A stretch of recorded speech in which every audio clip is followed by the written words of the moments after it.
মহামায়া সনাতনী শক্তিরূপা গুণময়ী।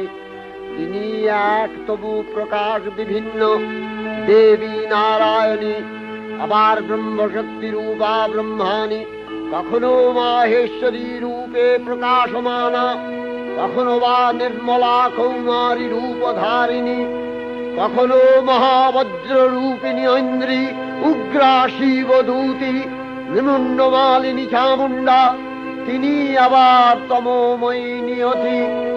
এই সর্বপ্রকাশমানা মহাশক্তি পরমা প্রকৃতির আবির্ভাব হবে সপ্তলোক তাই আনন্দমগ্ন। বাজলো তো